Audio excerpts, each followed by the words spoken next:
all of you. It's me Sheetal Saraswati Vidya Mandir, Ganeshpur Roorkee, class 7 science. Yesterday we have to discuss alimentary canal. Today we will discuss human digestive system. In Hindi we say पाचन तंत्र. हमारे body में digestion food का किस तरीके से होता है, let us discuss. Our first point is buccal cavity. Buccal cavity consist teeth, tongue and pharynx. In mouth teeth help us to chewing the food.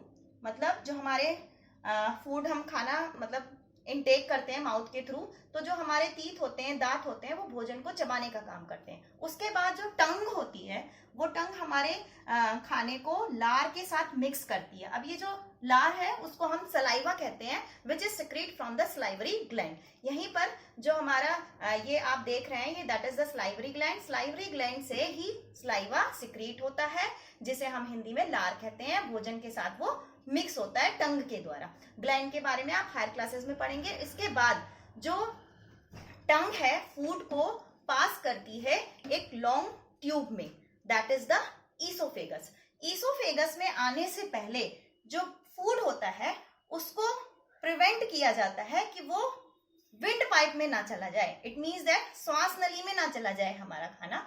तो उसके लिए यहाँ पर एक एपिग्लॉटिस होती है, एक फ्लैप लाइक स्ट्रक्चर होता है जो क्या करता है, वो इस तरीके से काम करता है. जैसे ही हम भोजन करते हैं तो जो विंड पाइप का मतलब जो हमारी श्वास नली का रास्ता वो बंद कर देता है, और जैसे ही हम भोजन नहीं लेते हैं तो वो खोल देता है. ओपन और close flap like structure epiglottis काम करता है कि श्वास नली में हमारा भोजन ना चला जाए. अगर हमारा खाना किसी कारणवश एपिग्लॉटिस काम करना बंद कर दे तो हमारा खाना जो है वो विंड पाइप में चला जाएगा और हमारा गला जो है वो चोक हो जाएगा.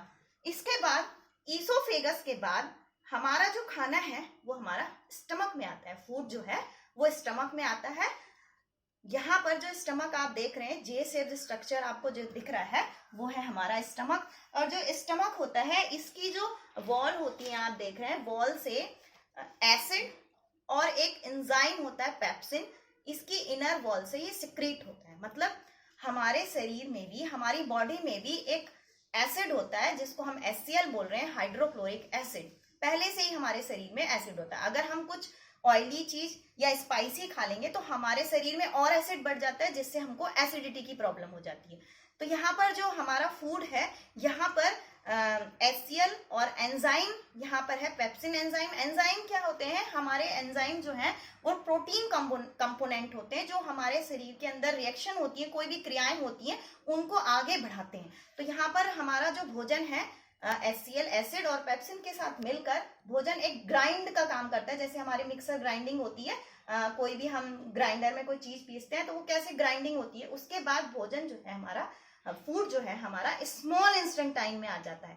स्मॉल इंस्टेंट टाइम में आने के बाद यहीं पर हमारा फूड का मेन डाइजेशन होता है. अगर हम डाइजेस्टिव सिस्टम पढ़ रहे हैं तो जो हमारा खाने का मेन डाइजेशन है वो स्मॉल इंस्टेंट टाइम में ही होता है. स्मॉल इंस्टेंट टाइम में आने के बाद आप यहाँ पर देख रहे हैं कि ये जो लॉन्ग कॉइल्ड लाइक स्ट्रक्चर है, that is called a small intestine time. Most of the digestion food takes place in this small intestine time. अब यहाँ पे क्या होता है, जो कॉम्प्लेक्स फूड मटेरियल होते हैं, बड़े फूड जो होते हैं वो स्मॉल फूड पार्टिकल्स में ब्रेक डाउन हो जाते हैं, और जो फूड है वो यहीं पर एब्जॉर्ब हो जाता है. स्मॉल इंस्टेंट टाइम जो है वो फूड को एब्जॉर्ब करती है, ब्लड में मिक्स करके इंपॉर्टेंट पार्टिकल वहां चले जाते हैं. अब जो अनडाइजेस्टेड फूड है वो हमारा लार्ज इंस्टेंट टाइम में आ जाता है. लार्ज इंस्टेंट टाइम क्या है हमारी, यहाँ पर जो अनडाइजेस्टेड फूड है यहाँ पर भी क्या होता है, कुछ एंजाइम प्रोड्यूस्ड होते हैं. यहाँ पर आप एक देख रहे हैं leaf like structure, that is the pancreas और दैट इज द लीवर. अब ये जो पैंक्रियाज है ये एक ऑर्गन है जो पैंक्रियाटिक जूस सिक्रीट करता है.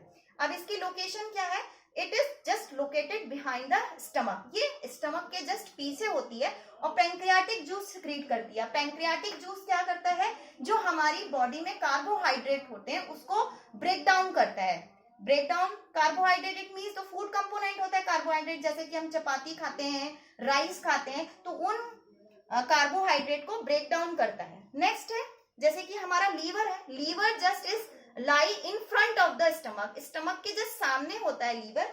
और जो हमारा ये लीवर है, लीवर क्या करता है, बाइल का सिक्रीशन करता है. अब जो लीवर बाइल का सिक्रीशन कर रहा है तो बाइल किसके अंदर होता है? गॉल ब्लैडर के अंदर होता है। तो बाइल का सिक्रीशन, बाइल जो है वो किसका बाइल का सिक्रीशन लीवर कर रहा है, और लीवर के बाइल के सिक्रीशन से जो हम फैट, जो हम ऑयली चीजें खाते हैं, तो ये बाइल क्या करता है, उस ऑयली या फैट को स्मॉल ड्रॉपलेट्स में ब्रेक डाउन कर देता है, जिससे हमारा डाइजेशन इजी हो जाता है। अब यहाँ पर जो हमारे स्मॉल इंस्टेंटाइन है, आप देख रहे हैं स्मॉल इंस्टेंटाइन होती तो लंबी है, लेकिन इसका नाम स्मॉल इंस्टेंटाइन इसलिए लिखा, इसकी इनर वॉल में एक फिंगर लाइक स्ट्रक्चर होते हैं जिनको हम विलई कहते हैं। जब एब्जॉर्प्शन होता है तो ये अपना सरफेस क्या कर लेती है, बड़ा कर लेती है, जिसके द्वारा फूड का डाइजेशन बहुत अच्छे से हो जाता है। और जो अनडाइजेशन फूड होता है, तो अनडाइजेस्टेड फूड लार्ज इंस्टेंटाइन में आता है। Some water absorb by the large intestine and semi solid wastage is egested by the anus. जो सेमी सॉलिड वेस्ट बच जाता है वो रेक्टम के थ्रू एनएस से बाहर कर दिया जाता है, that is the egestion. That is whole process is called digestive system. So I hope you understand very well. Thank you. Digestive system.